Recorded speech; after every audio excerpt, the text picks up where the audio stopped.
Acts chapter 14.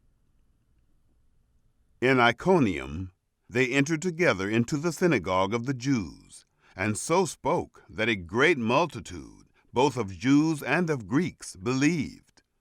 But the disbelieving Jews stirred up and embittered the souls of the Gentiles against the brothers. Therefore they stayed there a long time, speaking boldly in the Lord, who testified to the word of his grace, granting signs and wonders to be done by their hands. But the multitude of the city was divided. Part sided with the Jews, and part with the apostles.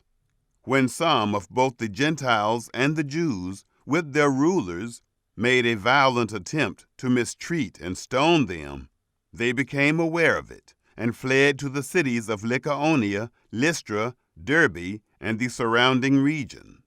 There they preached the good news. At Lystra, a certain man sat, impotent in his feet, a cripple from his mother's womb, who never had walked. He was listening to Paul speaking, who, fastening eyes on him, and seeing that he had faith to be made whole, said with a loud voice, "Stand upright on your feet." He leaped up and walked. When the multitude saw what Paul had done, they lifted up their voice, saying in the language of Lycaonia, "The gods have come down to us in the likeness of men." They called Barnabas Jupiter, and Paul Mercury, because he was the chief speaker. The priest of Jupiter, whose temple was in front of their city, brought oxen and garlands to the gates, and would have made a sacrifice along with the multitudes. But when the apostles, Barnabas and Paul, heard of it, they tore their clothes and sprang into the multitude, crying out, "Men, why are you doing these things?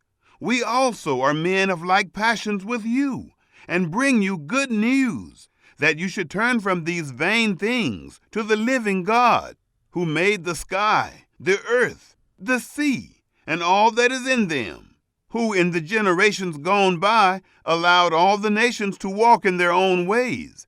Yet he didn't leave himself without witness, in that he did good and gave you rains from the sky and fruitful seasons, filling our hearts with food and gladness."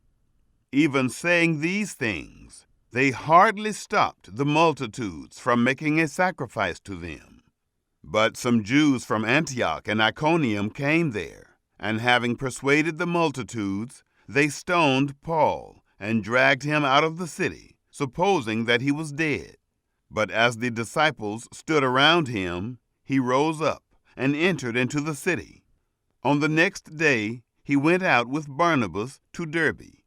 When they had preached the good news to that city and had made many disciples, they returned to Lystra, Iconium, and Antioch, strengthening the souls of the disciples, exhorting them to continue in the faith, and that through many afflictions we must enter into God's kingdom. When they had appointed elders for them in every assembly, and had prayed with fasting, they commended them to the Lord, on whom they had believed. They passed through Pisidia and came to Pamphylia. When they had spoken the word in Perga, they went down to Attalia.